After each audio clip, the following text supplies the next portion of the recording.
Jawabannya apa? Termasuk yang beda jawaban boleh sebutin ya. Kak, saya ini, saya ini, saya ini. Boleh. Ayo. Saya tadi jawab A. Oh, gitu boleh. Boleh A, boleh Pak, boleh K, boleh. Silakan lah ya. Asal jangan Om aja deh. Terlalu apa namanya teh? Personal. Kecuali kalau di WA, mah boleh. Om, saya mau tanya soal boleh nggak? Boleh. Kalau di WA ya. Nah, di sini mah K atau Pak. Baik, yang A katanya. Ada lagi yang berbeda adik-adik? Yang E. Biasanya dua ini sih. Nggak tahu kalau yang lain ada nggak pilihan selain ini? Kita cek di chat boleh ya. Kalau menjawab di sana. Oke, A, E gitu ya. Ini kayak jingle tertentu.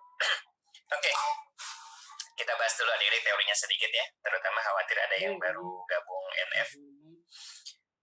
Soal ini nanyain main idea of the passage. Ya, ini soal kembar ya dengan topik gitu. Tapi meskipun kembar dia kan nggak sama banget ya. Ada sedikit perbedaan.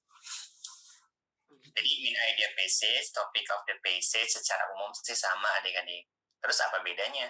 Kalau misalnya sama, kenapa namanya beda? Kan gitu ya. Nah, sebetulnya topik itu lebih ke teksnya tentang apa sih? Gitu. Teksnya tentang apa? Nah, itu topik. Tapi kalau misalnya main idea passage itu, apa sih yang kita perlu, apa sih yang disampaikan dari topik itu, dari tentang itu? Jadi bingung kan ya?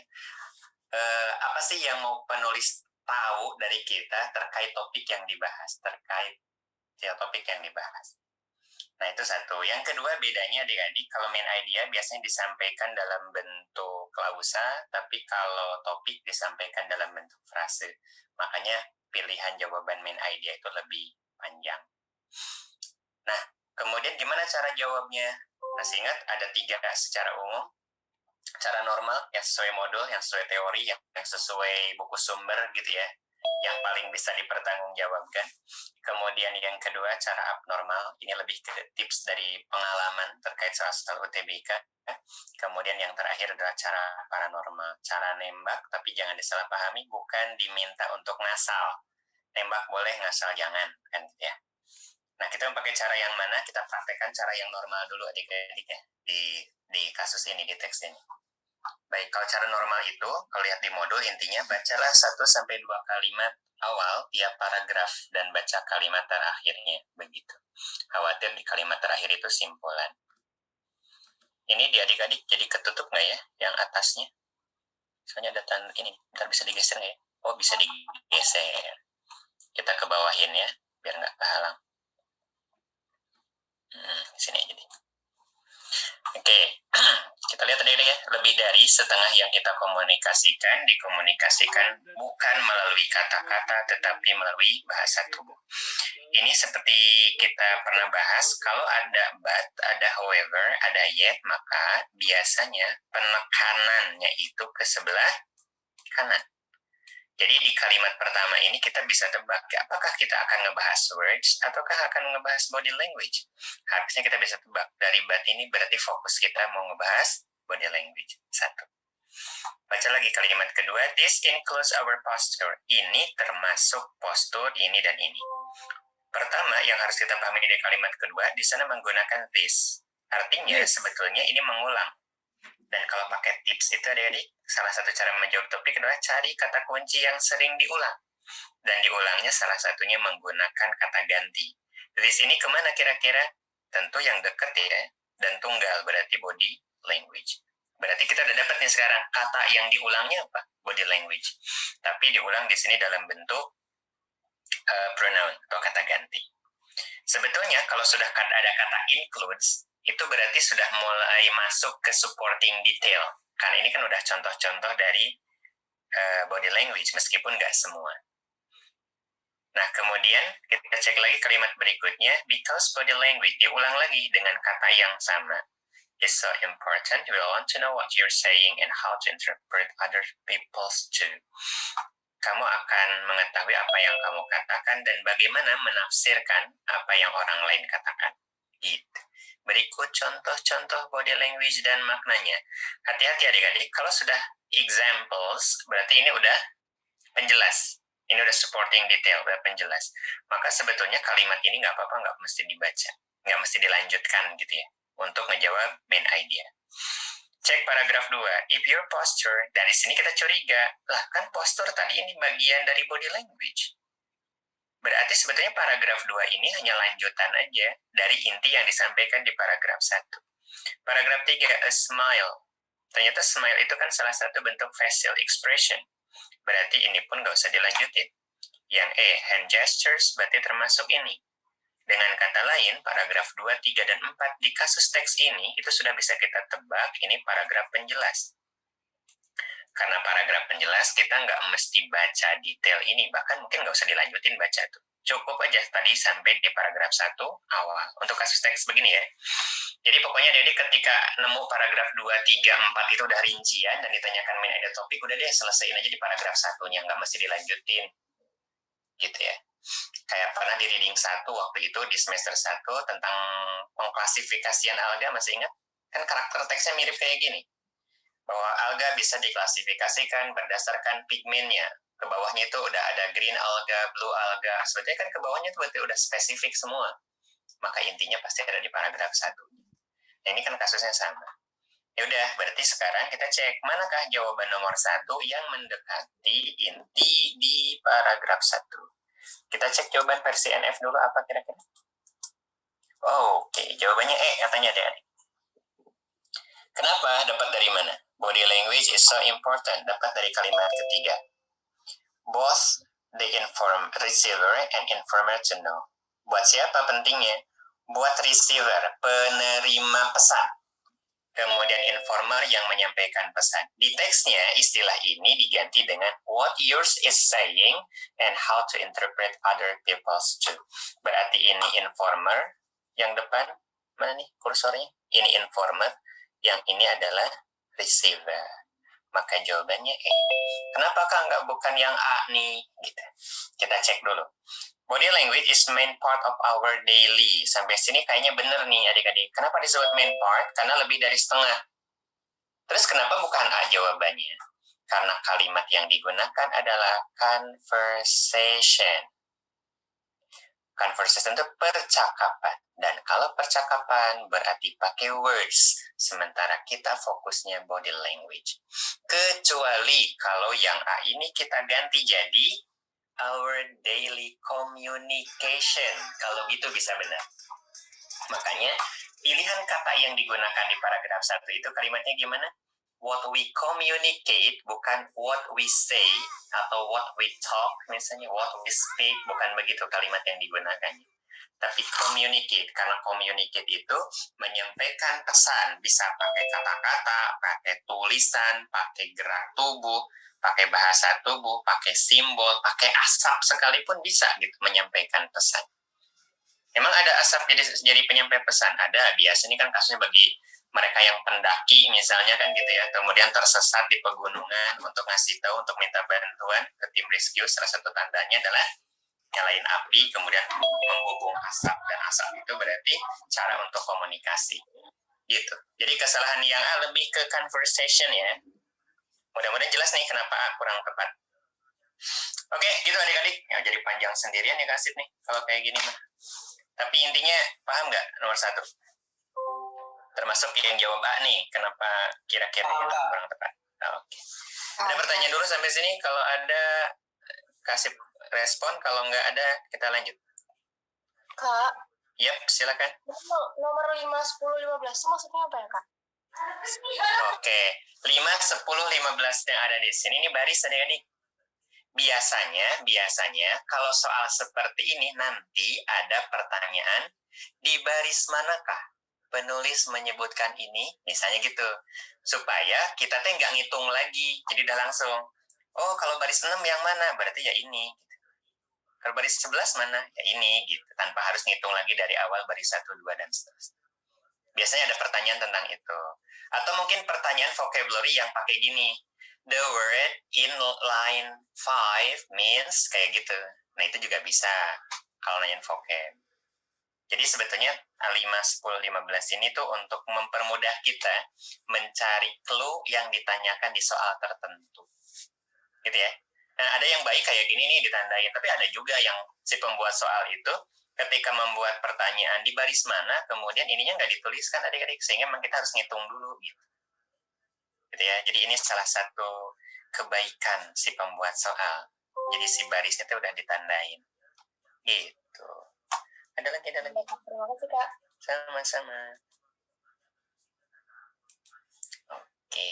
Ini kalau Kak Asif jarang senyum, maaf ya, ini casingnya begini gitu. Jadi kalau senyum itu kayak agak sinis, cuma gak simetris gitu.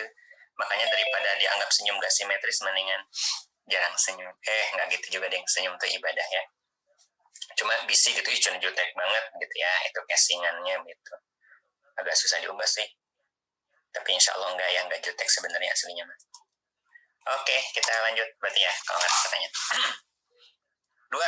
Soal inference. Silahkan jawabannya dulu apa? Nih, kasih fokus bahas pilihan jawaban yang bedanya, dan itu yang adik-adik tanyain. Jadi kalau nggak ditanyain, relatif agak dilewat. Makanya kalau misalnya mau tahu alasan pilihan tersebut, tanyain ya. Yuk, nomor 2 jawabannya adalah? Saya jawabannya Kak. Oke, alhamdulillah. Mantap. Ada yang berbeda selain sebelum kita bahas kenapanya gitu? Cek, Kak. Baik, yang C. Oke. Ada lagi? Di chat belum ada. Oh, cukup lah ya, berarti ada nih. Semoga tutup sekarang chatnya. Sebentar. Kita geser. Wah, lengkap ini mah ya. C ada, B ada, D ada, E ada. Kecuali yang A. Oke, baik. Berarti kita gini ya, Dede. Ketika jawaban itu variatif banget, maka ada beberapa kemungkinan tafsirannya ya. 1, bisa jadi memang soal tersebut sulit soalnya. Biasanya gitu ukurannya. Kalau jawabannya beda-beda dan yang beda itu banyak, begitu, itu biasanya soalnya memang sulit. Tapi kalau misalnya cuma 1-2 orang yang beda, yang lainnya benar semua, kemungkinan itu di kitanya, bukan di soalnya, gitu ya. Nah, khawatirnya ada konsep yang belum nyampe terkait tipe soal ini. Karena kan kalau pemahaman terhadap soalnya beda, itu sudah jadi penyebab, bisa jadi penyebab jawaban kita berbeda. Makanya kita samakan dulu persepsi terhadap soal ini, supaya nanti ketika kita menentukan jawaban, bisa diterima banyak pihak, gitu ya. Karena selama konsepnya beda, ya kemungkinan akan beda nanti hasil akhirnya. Jadi inferred itu, nanti ada inferred, ada implied. Gampangnya gini, ini adalah soal yang nanyain simpulan tersirat gitu deh, simpulan tersirat. Kalimat di soal, kata di soal untuk menunjukkan soal inference atau simpulan tersirat ini biasanya menggunakan imply, infer, sama assume. 3 kata itu tuh yang paling sering. Nah, meskipun dia tersirat, tetap si sumbernya harus kita temukan di teks gitu. Nah, tapi nanti ada yang sifatnya secara keseluruhan, jadi lebih kayak mirip topik nanti simpulannya itu. Tapi ada juga yang hanya berdasarkan informasi tertentu dalam teks. Dan inilah yang ngeselin yang kalau kasus kayak gini. Gitu. Karena kita kan nggak tahu persisnya ada di mana. Paragraf 5, paragraf 2, paragraf berapa. Sementara tadi kita bacanya nggak utuh gitu. Karena kalau utuh kehabisan waktu. Nah, oleh karena itu, untuk tipe soal seperti ini secara strategi bisa jadi pengerjaannya jangan didahulukan. Karena kalaupun kejawab relatif lama biasanya tipe ini tuh. Jadi saran Kak Asif kalau ketemu soal tipe ini tuh agak diakhirkan. Kecuali kalau nggak ada lagi yang lebih mudah dari ini, ya udah ini berarti didahulukan. Nah, satu itu. Yang kedua, inferred itu ada yang gini doang, yang berarti bisa ada dimanapun. Ada inferred yang ada kata kunci lagi. Kalau inferred ini kan lebih ke kata kunci jenis soal gitu ya. Tapi nanti ada kata kunci lagi biasanya. Misal, it can be inferred that a smile bla bla bla. Nah, kalau ada inferred yang seperti itu lebih enak untuk didahulukan pengerjaannya. Kenapa? Karena paling tidak kita cuma nyari di kalimat tertentu atau paragraf tertentu, nggak semuanya. Bandingkan dengan soal tipe ini. Oke, kita cek dulu kenapa jawabannya E gitu ya. Kita mulai dari jawaban yang NF dulu nih. E itu dalilnya ada di kalimat terakhir paragraf 1 adik-adik. Di sana kan ada catatan katanya ya. Catatannya apa? Makna. Kan dibilang berikut contoh bahasa tubuh dan maknanya. Tapi ada catatan. Makna yang dibahas di teks ini itu hanya berlaku untuk Amerika Utara, tapi belum tentu di tempat lain. Dapat dari mana? Belum tentu di tempat lain, dari kata may differ a bit in other cultures. Dan kita pernah bahas tuh culture di soal sebelumnya. Culture itu 3 cirinya. Bahasa, budaya, bahasa, tempat, dan periode. Bahasa, tempat, dan periode. Dengan kata lain, bisa juga nih kita terjemahin gini. Beda tempat, bisa jadi interpretasinya beda, gitu. Gitu ya. Bisa juga maknanya begitu.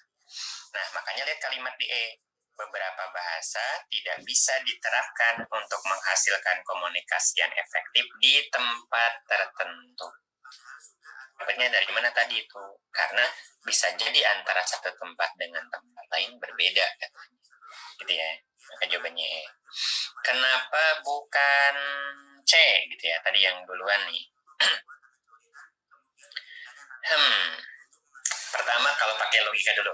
Adik-adik biasanya pakai bahasa tubuh itu kita tuh gerak dulu baru ngomong, atau bahasa tubuh itu kita lakukan bareng dengan talkingnya. Bareng ya. Jadi harusnya mungkin gini ya, while talking itu kayaknya lebih bisa diterima dibandingkan before talking. Satu itu. Yang kedua, kelemahan yang C. Seandainya nih yang C ini benar, maka yang C ini cuma setengahnya nih kalau kita cek adik-adik.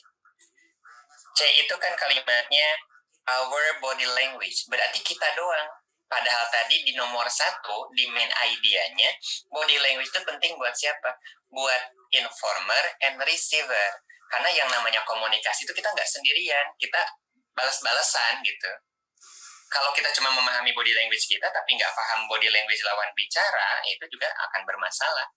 Makanya di baris ketiga itu kan disebutnya what yours is saying and how to interpret other people's too.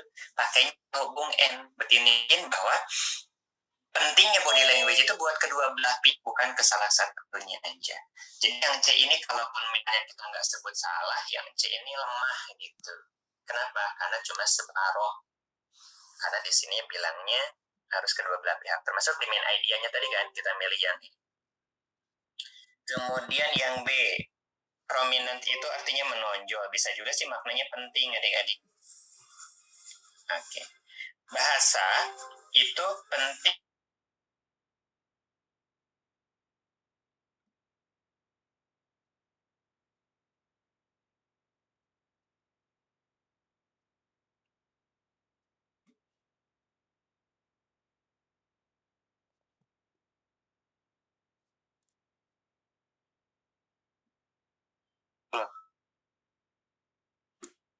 Penting buat kita words ya.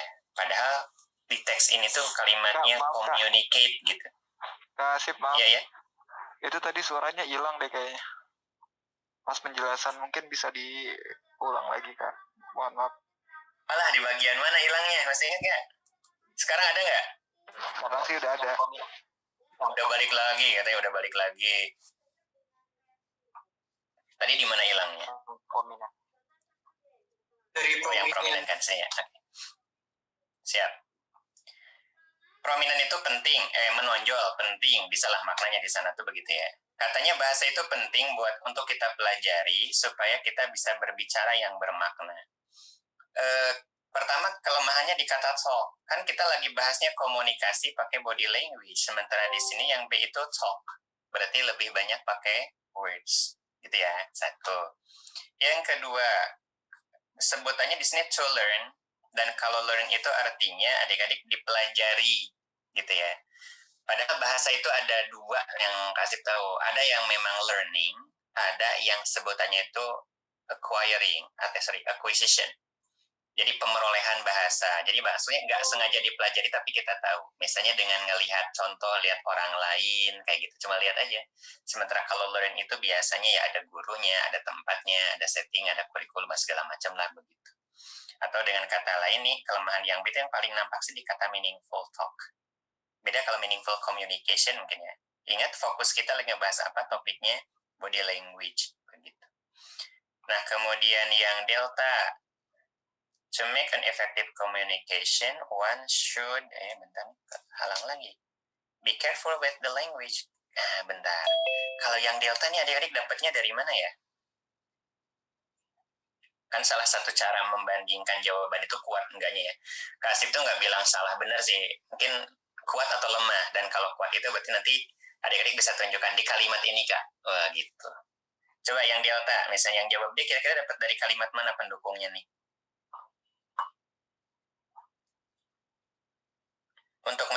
Supaya komunikasinya efektif, seorang harus hati-hati dengan bahasa. Kira-kira bahasa yang dimaksud di sini apa ya? Harus hati-hati dengan bahasa. Dan biasanya kalau kata be careful itu biasanya ada apa?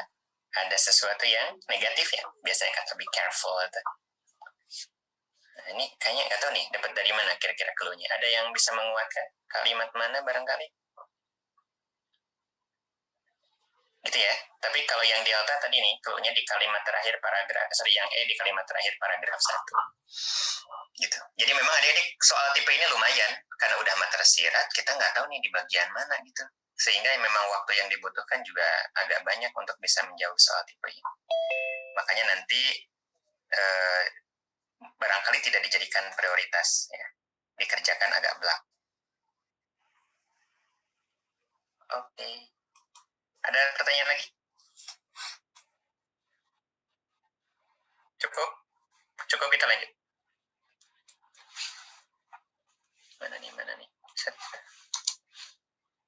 3, ini soal true false yang kayak gini. Soal true ya. Di modul sebutannya study detail question, atau ada juga di modul yang lama gitu. Ada pokoknya dimasukin ke supporting detail atau study detail question. Intinya soal seperti mirip kayak tadi adik-adik. Kan di soal kita nggak punya clue lain selain ditanyakan mana yang benar. Gitu. Kecuali kalau ditambahin hand gestures. Nah itu lebih enak. Tapi kalau kayak gini kita harus cek satu-satu. Dan berarti resikonya waktu pengerjaannya lebih lama gitu ya, dibandingkan yang ada kata kunci lain. Jawabannya wah dapat dari mana nih?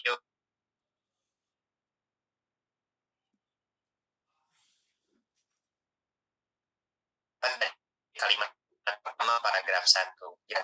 Nah, ini lumayan banget ya kalimat topik tuh. Nah, kenapa yang order berarti lebih dari setengah?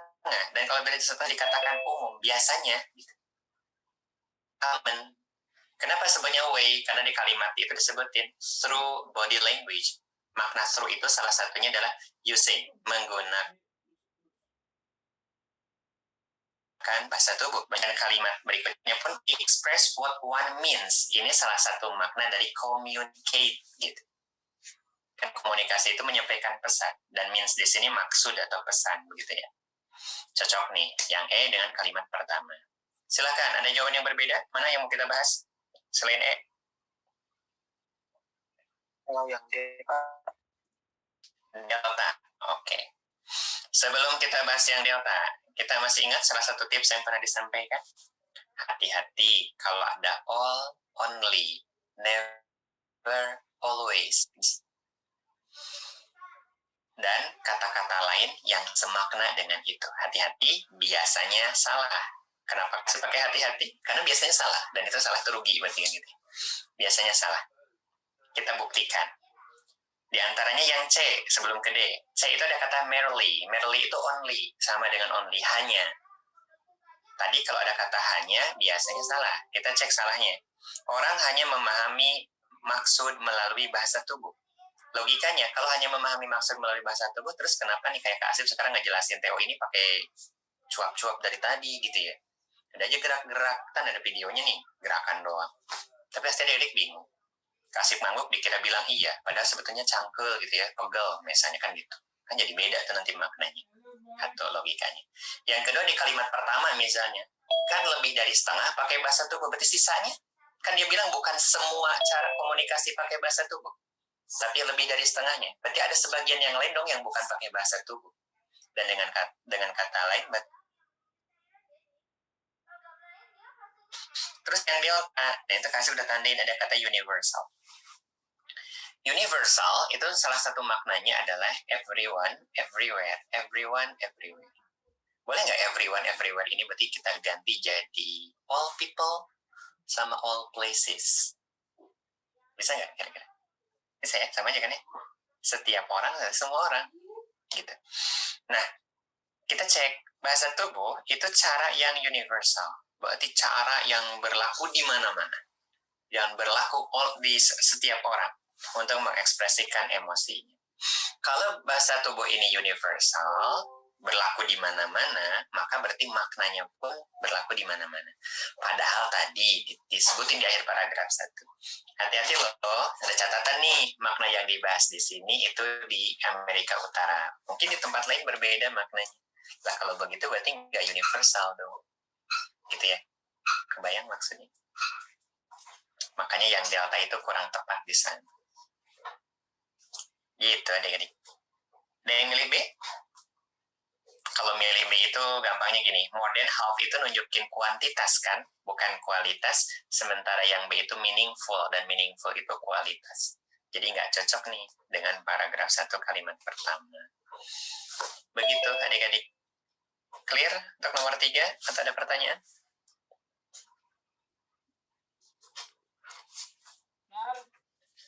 Tidak ada. Di chat juga nggak, belum ada nih kayaknya.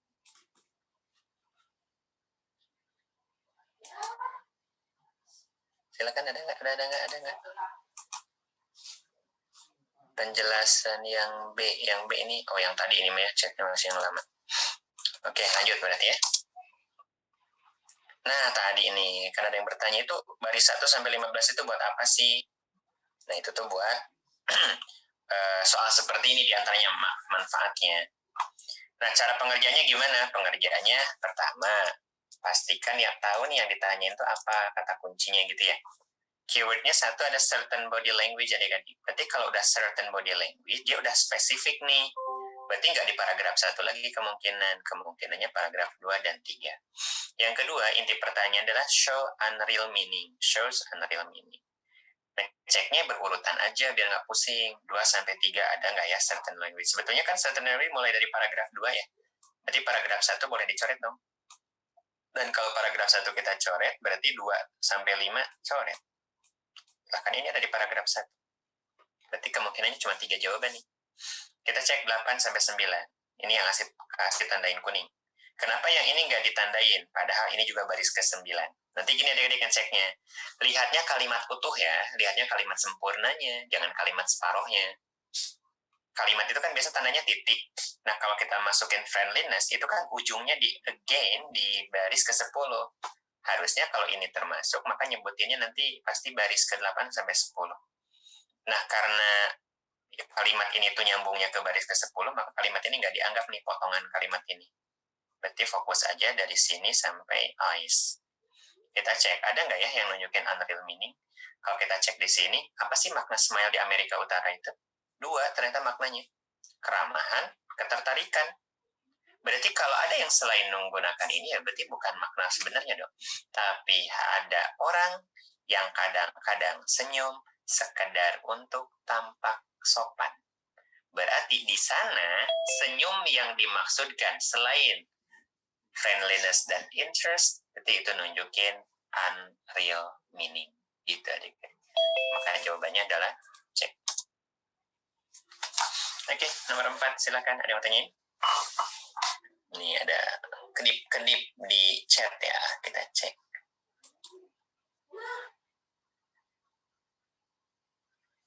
A dan B kenapa langsung diabaikan, langsung dicoret? Karena dari soalnya adik-adik sudah dibilang certain body language, berarti kan bahasa tubuh tertentu. Penjelasan bahasa tubuh tertentu mulai dari mana?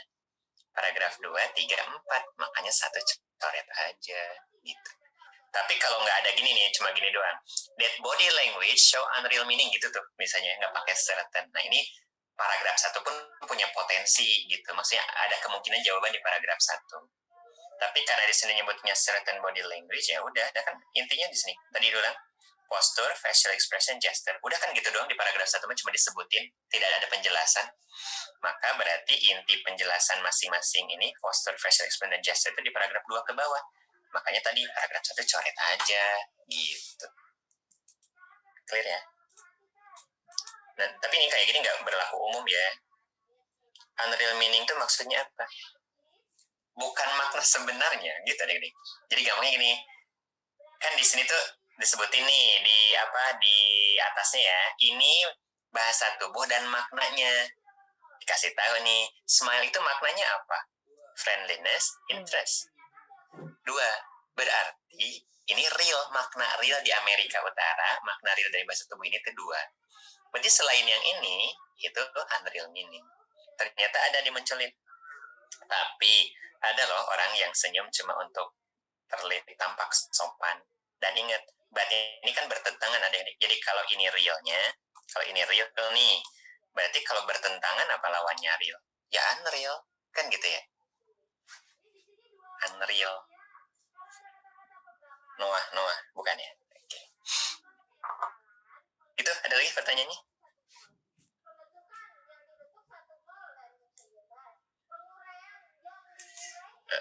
Oke, tidak ada ya. Baik. Lanjut. Look away. Oh, ini soal vocabulary, ini soal milik-milikan adik-adik ya. Kalau pilihan jawabannya tahu, ini teksnya kebayang, sebetulnya jadi mudah. Dan insya Allah yang ini mah mudah kayaknya. Nomor 5 jawabannya adalah? Kak. Oke, ada yang berbeda? Cukup?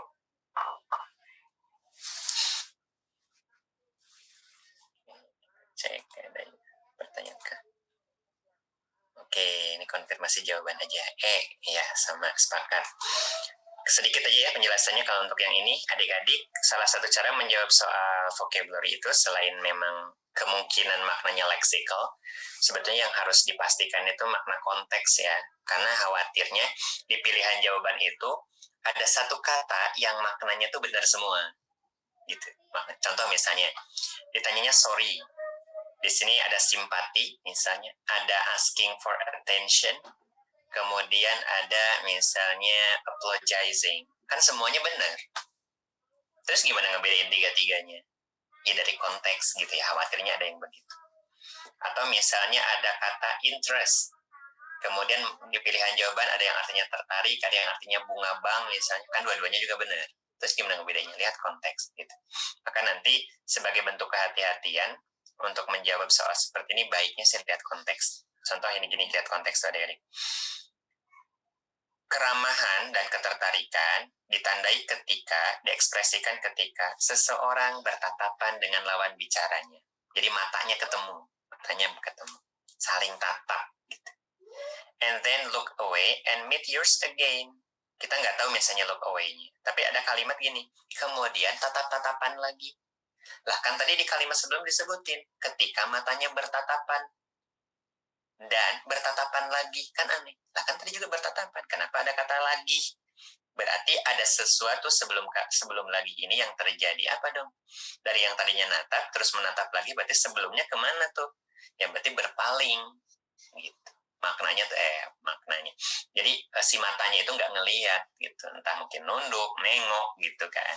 Intinya si matanya nggak melihat lagi, berarti sama dengan turn away. Turn away itu maknanya adalah to move your face so you are not looking at something gitu. Makanya nanti kalimat berikutnya meet again, ngelihat lagi gitu. Udah ya, ini mah itu aja deh penjelasannya. Mana nih kursor hilang. Oh ini. Nomor 6, jawaban adik-adik apa? Oke, ada jawaban yang berbeda. Paling yang delta nih, kalaupun beda biasanya ya.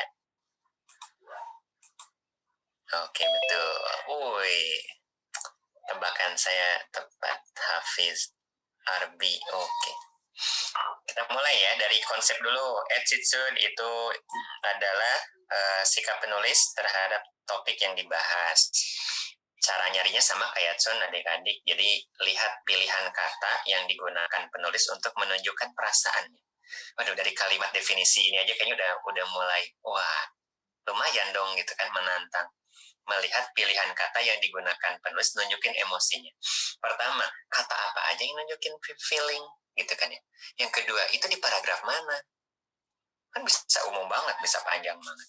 Makanya kalau pakai cara ini agak lumayan lama nih adik-adik biasanya. agak lumayan lama. Karena UTBK itu terbatas waktunya, mungkin tips ini bisa membantu. Ini tips aja ya, bukan apa sebutan itu, bukan kaidah dalam mengerjakan soal ini. Ini tips aja. Kalau kaidah itu harus dilakukan, tapi kalau tips pilihan dilakukan silakan, nggak apa-apa. Gitu ya. Oke, kita cek nih. Kalau pakai tips gini, bedakan pilihan jawaban jadi positif, negatif, netral. Tapi berarti syaratnya adik-adik harus tahu dong makna masing-masing pilihan jawaban. Karena kalau nggak tahu maknanya ya nggak bisa kita bedain jadi 3 kategori itu. Yuk bareng-bareng. Yang A positif, negatif, netral. Negatif. Yang B Negatif. Negatif. C Positif. Positif. netral ya. Netral ya. Jadi netral itu nanti kata-katanya biasanya yang sering muncul di soal ya. Ada objektif, ada neutral, ada indifferent, bukan an ya, indifferent, ada impartial, indifferent, impartial, atau unbiased juga bisa. Kemudian convince, positif, negatif, netral, positif, reaktif, netral ya. Positif. reaktif, negatif, ada reaktif. Dapatnya dari mana? Lihat di bawah tuh ada, mudah-mudahan jelas gambarnya, mudah-mudahan jelas. Apa itu reaktif? Reacting to events or situation rather than acting first to change or prevent something. Masih pusing kak kalau baca definisi? Nah, nanti salah satu hikmah atau manfaat adik-adik ngecek makna pakai kamus Inggris itu, kita bisa lihat konteksnya dari contoh kalimat. Nah, ada contoh kalimatnya begini. Sayangnya, polisi mengatasi masalah itu dengan cara yang reaktif, bukan dengan cara proaktif. Dari kata unfortunately, itu nunjukin negatif positif. Negatif. Negatif. Jadi dari sana udah ketahuan nih, kayak ini cenderung itu negatif, reaktif. Apalagi di kalimat belakang di contoh itu disebutin, dia caranya reaktif bukan proaktif. Padahal kita tahu proaktif itu positif, berarti yang reaktif adalah negatif. Nah, sekarang setelah kita tandain, cek topiknya deh. Topiknya tadi udah kita bahas di nomor 1. Pentingnya bahasa tubuh bagi informer and receiver. Kalau pentingnya bahasa tubuh, nggak mungkin negatif dong jawabannya. Gitu ya. Dengan kata lain, A itu coret aja nih. A, B, E-nya dicoret, yang negatif pokoknya coret. Nah, tinggal 2, C dan D. Memastikan ini positif atau netral gimana? Baru kita cek si choice of words-nya. Lah lama lagi dong kak, ya seenggaknya kan tinggal 2, kalau tadi 5 ngeceknya, gitu kan lumayan nih. Nah ini udah kasih tandain, Mei itu mungkin kan? Kalau mungkin itu yakin apa enggak? Enggak. Di kalimat terakhir ada might, yakin enggak? Enggak. Enggak, yaudah coret ya, kon yakinnya. Udah, dapatlah yang cek.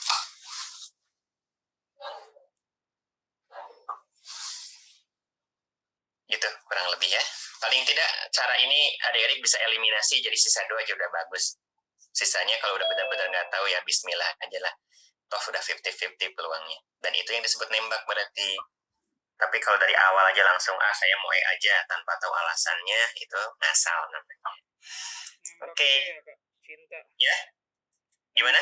Nembaknya C ya, cinta. Wih, iya benar. Pernah nih kayaknya atau pengalaman nih ya.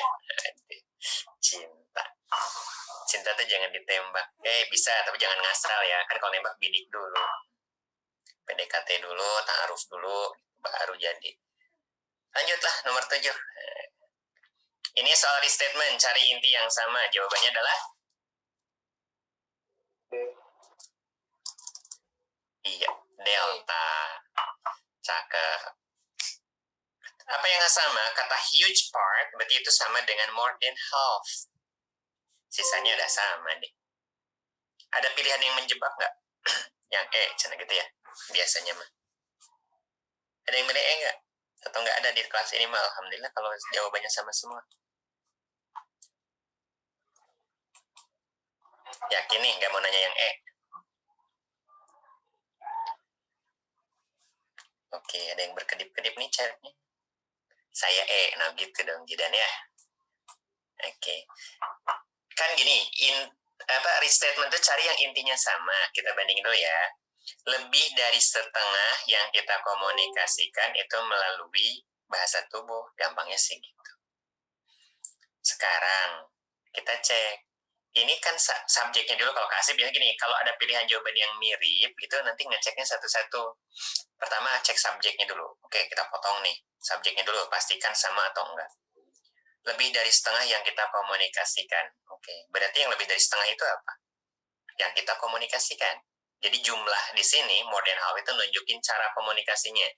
Yang kita komunikasikan kan melalui, berarti caranya. Sekarang kita cek yang delta.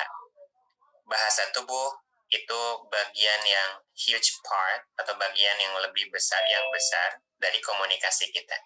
Huge part, berarti ini bagian besar, berarti lebih dari setengah dong. Cocok nih. Apanya lebih dari setengah? Bahasa tubuh.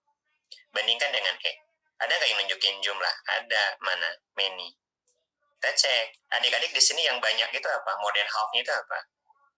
Body language. Sementara kalau di sini many-nya apa?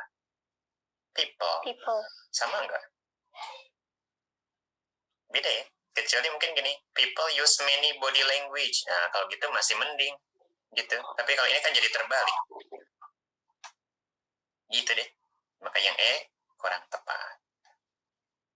Terakhir, di soal ini nambahin data aja nih, nambahin data. Ini ada all nih, adik. Kita buktikan, all itu biasanya salah benar? Biasanya salah. Kita cek ya, salahnya dari mana. Memahami bahasa tubuh itu penting buat semua orang. Biasanya ada all itu salah, adik. Punten nih, maaf ya. Orang gila orang. Iya, kan sebetulnya juga orang. Orang gila itu orang. Pertanyaannya, orang gila kira-kira harus tahu nggak bahasa tubuh? Memahami bahasa tubuh harus memahami nggak? Enggak ya, dia aja nggak tahu mungkin apa yang terjadi dengan dirinya gitu pada saat itu. Nah makanya berarti satu orang kelompok orang tertentu nggak bisa, maka sebetulnya itu sudah menggugurkan statement all ini. Dengan kata lain all ini salah. Atau bayi barangkali. Bayi haruskah memahami bahasa tubuh? Enggak kan, belum lah gitu ya, belum seharusnya gitu. Ini untuk memperkuat aja bahwa all itu sering salah. Lanjut, terakhir, kalau tidak yang tanyakan di sini 8 dari terakhir. Insya Allah sih justru soal terakhir ini hampir benar semua. Jawabnya adalah ya. Semakin memahami bahasa tubuh, maka semakin baik komunikasi kita dengan yang lain. Dapatnya dari mana? Dari kalimat topik aja udah jelas tadi. Pentingnya bahasa tubuh bagi kedua belah pihak yang berkomunikasi. Berarti karena penting, maka nanti pasti akan mengakibatkan yang baik. Oke, sampai sini. Ada pertanyaan dulu nggak nih? Dari 1 sampai 8. Waktunya nih masih ada nggak, Kak? Ini Kak Dadat, berapa menit lagi kita? Atau udah habis? Masih ada 20 menit. Wow, masih 20 menit. Seriusan? Waduh. Iya bener. Biasanya mah udah habis ya, cepat udah di kelas ini. Oke, nggak apa-apa deh. Kalau udah habis dan tidak ada yang bertanya, kita bahas TO. Kalau ada yang bertanya, kita bahas dulu pertanyaan. Ya, silakan. Kak, tipsnya untuk yang vocabnya masih lemah gitu untuk jawab soal bahasa Inggris gimana ya, Kak? Baik. Bentar nih. Lalu, tips nama vocab atau nama vocab buat UTBK? Buat UTBK lah lebih. Oke, baik. Pernah nyampein ini nggak adik logikanya? Kita buat logika dulu ya. Adik-adik kalau mau memotong bawang, membagi bawang jadi beberapa bagian, kira-kira bisa pakai kuku? Bisa ya? Pakai penggaris, apalagi pakai penggaris yang besi, kayaknya bisa. Pakai pisau bisa, pakai arit sabit bisa, pakai gergaji bisa. Pokoknya kayaknya banyak adik-adik, bahkan pakai batu yang runcing juga bisa. Pakai uang koin juga bisa. Kalau sekedar tujuannya memotong bawang menjadi beberapa bagian. Kenapa? Karena tujuannya masih general. Karena general, maka caranya pun relatif general. Banyak yang bisa dilakukan. Persis seperti gini. Nambah vocab gimana Kak caranya? Ada ini bisa baca buku, baca novel, baca artikel, baca iklan. Kan di iklan tuh ada ya yang misalnya bahasa Indonesianya, bahasa Inggrisnya, bahasa Arabnya, wah gitu banyak lah pokoknya. Nonton film, main game, anak-anak sekarang nambah vocab malah pakai game gitu kan. Kemudian lagu, pokoknya banyak banget. Ketika pertanyaannya cuma nambah vocabulary. Tapi ketika pertanyaan spesifik, gimana caranya? Pakai apa sih? Motong bawang supaya bentuknya tipis-tipis dan seragam gitu ya. Sama semua, mirip semua bentuknya tipisnya. Pasti nggak semua cara bisa dipakai, nggak semua alat bisa dipakai. Pisau barangkali itu yang lebih tepat. Nah sama, kalau udah UTBK gimana kan nambah vocabnya? Ya nggak bisa semua cara lagi adik-adik. Apalagi waktunya mepet nih, tinggal 2 bulan, 3 bulan lagi. Masa kita nyiapin buat UTBK main game? Habis sudah itu vocabnya mungkin nambahnya dikit, belum tentu cocok juga dengan soal-soal UTBK. Waktu kita habis, belum sempat ngerjain soal-soal yang lain, mempelajari soal-soal yang lain, gitu kan ya. Makanya gimana tipsnya? Sederhana aja sih adik-adik. Latihan soal UTBK sebanyak-banyaknya. Karena dengan latihan soal UTBK, nggak cuma vocab yang bertambah, tetapi keterampilan adik-adik dalam menyelesaikan reading comprehension juga akan bertambah. Gitu. Sederhananya kalau di NF mah, optimalkan semua fasilitas yang ada. TF ikutan, Sopel ikutan, TPM kan ada ya, tiap 2 pekan ya, ikutan. Kerjain maksudnya gitu, kalau misalnya nanti habis ngerjain, konsultasikan. TO ikutan, problem set nih, kerjain problem set, gitu deh. Nanti otomatis insya Allah semakin sering adik-adik ngerjain soal UTBK, vocabnya nambah. Nah pada saat kayak gini nih, apakah Kak Asif tahu semua kata-kata di sini? Enggak, serius nggak tahu semua. Tapi dari yang nggak tahu itu, cuma sedikit yang nggak tahunya, dan ketika dia juga tidak ditanyakan, tidak ada kaitan dengan soal, kenapa masih stres gitu ya. Contoh misalnya nih, if your posture is slant and your head is down, slam itu apa sih misalnya? Nih Kak Asif sampai saat ini belum tahu nih slam itu apa. Ini seriusan ya, nggak tahu. Tapi kemudian di teksnya ada nggak sih yang nanya terkait dengan kalimat ini? Ternyata nggak ada. Ya ketika nggak ada, santai aja. Jadi kita kan nggak mesti semua kata tahu. Tapi cukup sebagian besar kata dalam teks itu tahu. Gitu. Lagian di soal juga nggak ada yang nanya yang berkaitan dengan kalimat. Kecuali nih adik-adik, kalau kita nggak ngerti misalnya smile just to be polite. Wah itu agak repot. Kenapa? Karena di soal juga ditanyain. Atau pernah disampaikan kan ya, ada 2.570 vocabulary yang sering muncul di UTBK. Nah, adik-adik fokus ke sana aja tuh dalam 3 bulan ini. 2.570 itu apa aja? Terus tandain yang kita belum tahunya, tandain. Dan dari sekarang dicicil deh gitu sedikit-sedikit, dicek maknanya apa, kemudian dipraktekkan. Gitu. Udah dapat belum ya filenya yang 2.570 itu? Udah, Pak. Udah ya, nah tinggal dicek aja ya. Dari sekian banyak berapa kata sih yang belum tahu? Gitu. Paling yang 570-nya mungkin akan banyak yang belum tahu ya, karena itu academic words. Tapi kalau yang 2.000-nya insya Allah kayaknya relatif kata-kata yang sering kita temukan. Kecuali lupa.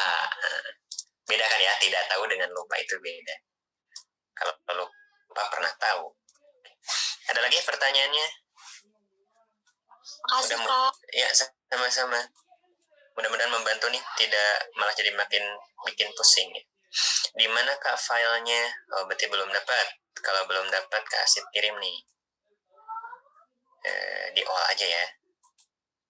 Tapi belum sempat ngedit ininya, apa namanya tuh, PDF-nya. Tapi Kak Asif jadinya tampilkan dalam bentuk JPEG di PowerPoint. Kecil-kecil sih tulisannya, tapi masih kebaca kok. Silakan nih sambil Kak Asif mau share filenya. Silakan kalau mau bertanya lagi. Soal TO ada yang mau tanyain nggak? Kalau ada yang mau tanyain silakan cek dulu soal TO-nya, buka dulu. Terus nomor berapa yang mau ditanyakan? Kalau soal TO ya silakan. Nomor berapa? Tandain dulu biar nanti cepet.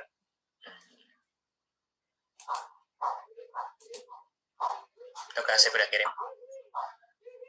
Ya sedang, berarti bukan udah, sedang dikirim. Kak, mau nanya. Ya, silakan. Soal bahasa Inggris tuh cuma ada di subbab PU doang atau mungkin di PK ada gitu, Kak? Setahu Kak Asif sih di PU doang. Jadi gini kan, karena ini sistem baru ya, sistem baru UTBK itu jadi bahasa Inggris masuknya di PU. Kalau nggak salah mirip-mirip dengan bahasa Indonesia kan ya, dibarenginnya ya. Tapi informasi terakhir yang di 2020 bahasa Inggris itu terpisah adik-adik. Jadi keluar dari PU, pokoknya dia terpisah. Jadi Jadi subtest tersendiri. Makanya waktunya 11 menit 10 soal. Nah, kita nggak tahu nih di UTBK 2021, kasih belum cek lagi infonya. Mungkin akan lebih baik tanya guru BIP ya untuk bagian teknis ini. Apakah terpisah atau kembali lagi seperti 2019 bareng PU lagi gitu, ada di PU. Tapi kalau TONF sih masih di PU ya, masih dimasukin di PU. Gitu. Oke, Ya, yang Kak. Makasih, Kak. terpisah. Ya, sama-sama. Kalau yang dulu tuh sebelum berubah nama UTBK, bahasa Inggris itu tersendiri dan jumlah soalnya 15 soal. Biasanya ada 3 teks gitu, 5 soal, 5 soal. Kalau dulu gitu. Karena dulu mah rutin, jumlah soalnya tetap, kemudian teksnya 3. Jadi kita udah bisa gini, misalnya mau masuk mana nih? FK, oke deh bahasa Inggrisnya minimal sekian soal gitu. Kalau dulu bisa begitu ya. Kalau sekarang dengan sistem yang baru dan juga dengan pandemi ini jadi ada beberapa yang berubah. Nah, masih nggak tahu nih secara strategi itu belum paham ya. Kecuali kita tanya guru BIP yang bisa kasih bantu sekarang lebih ke strategi menyelesaikan soalnya, bukan strategi umumnya gitu ya. Karena sistemnya baru nih adik-adik, kayak kemarin kan dihilangin tuh yang saintek sama sosum, TPS semua gitu kan ya.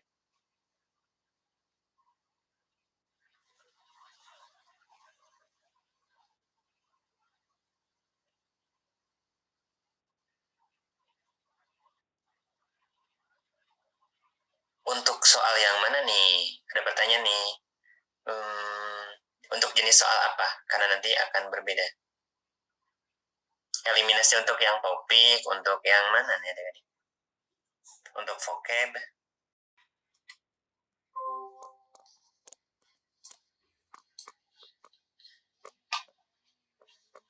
Mana nih soal tema?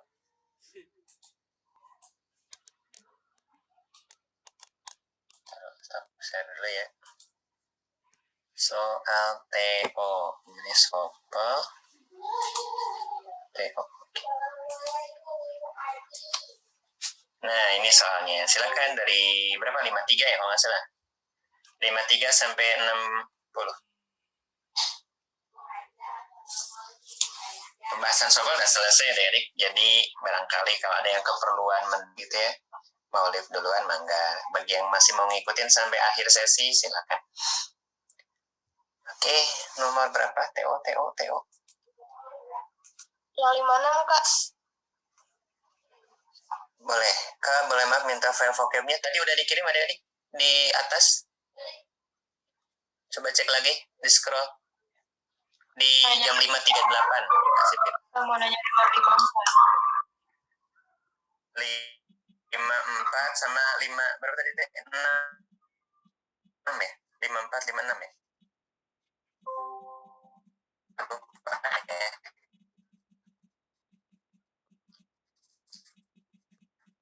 Dicet aja ke nomor sekian.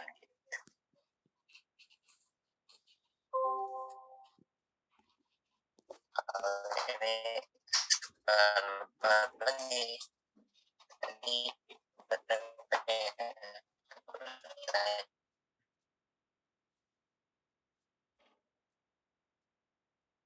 topic of the text. Topic berarti kan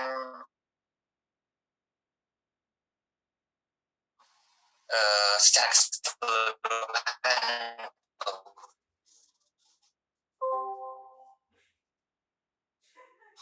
Tapi ada juga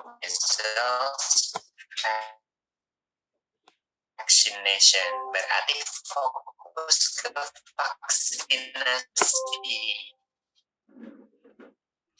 Oleh karena itu jangan baca keseluruhan, tapi fokus aja di paragraf yang membahas vaksin. Dan kalau kita cek, ini bisa jadi pakai pendukung, tapi bukan clue utama. Kan yang ditanyanya, towards measles vaccination. Nah, ini kan, kalimat ini yang nunjukin yang sesuai soal banget. Lihat kalimatnya. Simple, inexpensive, and safe. Dia tuh sederhana, murah, aman. Tapi yang paling penting itu bukan sederhana atau murahnya.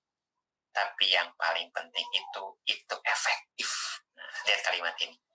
Efektif itu berarti kalau bahasa obat memanjur gitu adik-adik. Manjur, mujarab, berhasil guna gitu kan ya.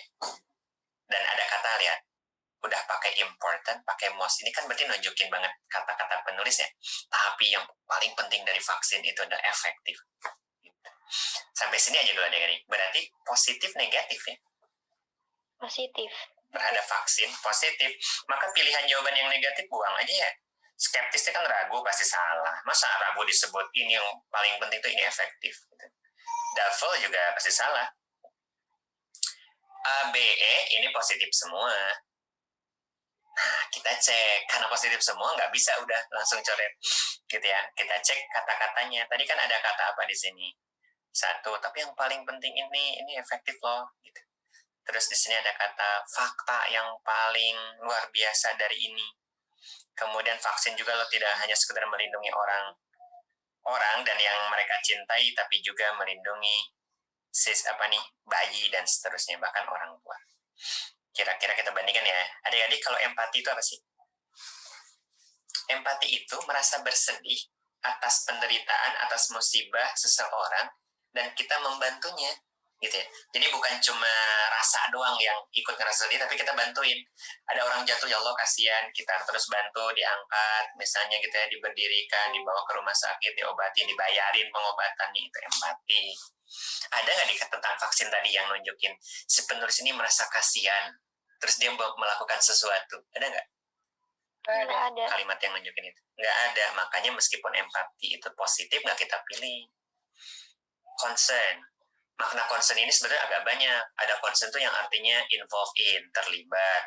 Ada concern itu maknanya itu affected by, terpengaruh ya. Kemudian ada bahasa lainnya concern itu terjemahnya peduli. Tapi kalaupun peduli juga artinya apa kalau peduli itu? Berarti ada tindakan yang dilakukan ya. Kita peduli korban, misalnya longsor. Minimal kan doain, ngasih sumbangan, itu kan peduli berarti.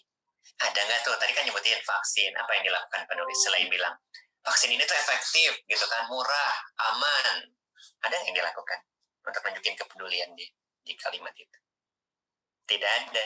Tapi kalau yang nunjukin yakin, ada nggak kata yang nunjukin bahwa dia yakin vaksin ini tuh berhasil?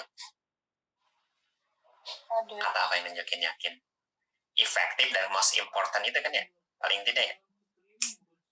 Nah gitu, maka jawabannya A nih. Makanya cara yang tadi nandain itu sebetulnya sih lebih ke eliminasi, supaya kita nggak terlalu banyak yang harus dicek gitu.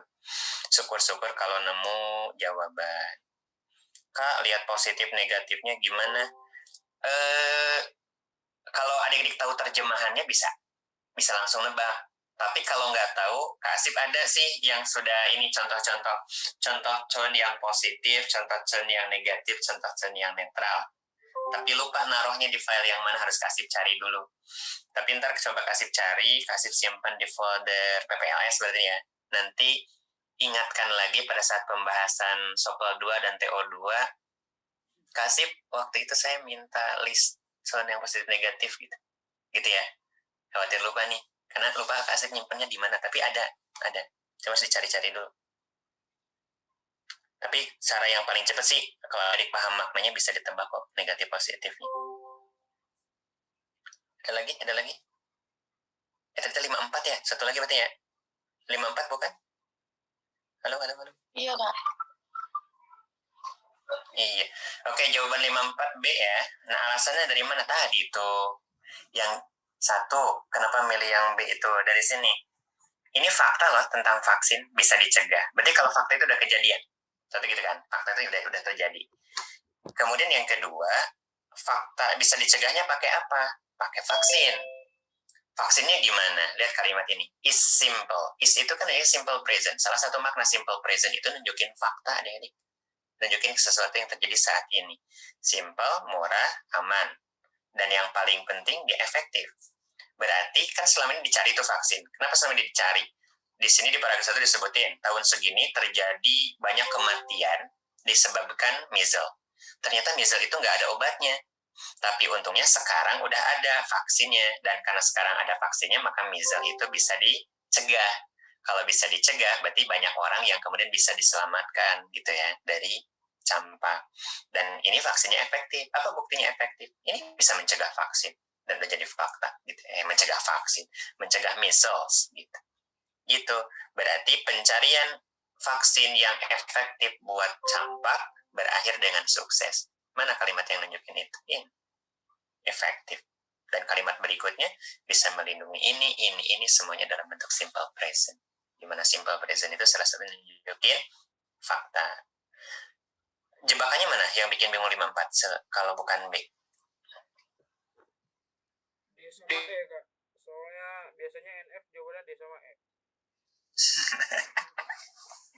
Enggak, ini bukan pakai statistik D atau E-nya. Ini misalnya kemarin jawab ini salah gitu. Nah, itu yang akan kita bahas. Contoh yang delta misal ya, ini ngambil aja. Hati-hati, lot of research-nya bukan tentang measles loh, dia kalimatnya. Complication. Kita cek yang ngomongin komplikasi di sini nih, ada kata komplikasi itu. Coba cari di sini. Ada nggak yang nunjukin risetnya udah banyak gitu di sini? Ada nggak? Gitu aja. Kan soal kayak gini, cari kata kuncinya apa, cek di teksnya kan gitu. Ini kasih udah tunjukin kata kuncinya ada nih, komplikasi dari measles. Ada nggak yang ngomongin penelitian di sini udah banyak? Nggak ada kan ya? Nah, berarti salah dong udah gitu. Yang ini salah. Lagi. Yang E. Measles adalah penyebab utama kerusakan otak. Dapat dari mana coba? Kalaupun ada yang ngomongin otak itu, di sini ada brain swelling. Lihat kalimatnya. Penyakit infeksius ini katanya punya komplikasi. Di antaranya apa nih? Diare, pneumonia, kemudian brain swelling, dan juga komplikasi yang lain. Jadi di sana itu komplikasinya. Kalau kita lihat yang E, penyebab utama. Belum tentu. Komplikasi itu apa sih? Coba ceknya dari sana. Ini kasih bantuin. Soalnya di sana ada main cause ya. Mungkin kalau cause bisa. Cuma kalau main cause itu jadi tanda tanya. Betul gitu. Main cause dia. Dan rusak otak dengan bengkak otak sama nggak? Itu perlu dicek tuh. Komplikasi itu something which makes situation more difficult. Jadi kayak hal yang memperparah gitu. Jadi nih kalau orang sudah ada gangguan otak, terus dia kena measles, makin parah gitu. Berarti kalau dia hanya sekedar memperparah, berarti dia bukan penyebab utama. Karena kalau penyebab utama itu tadinya nggak ada, gara-gara ini jadi ada, itu kan penyebab utama. Ini mah memperparah, berarti tadinya udah ada dong.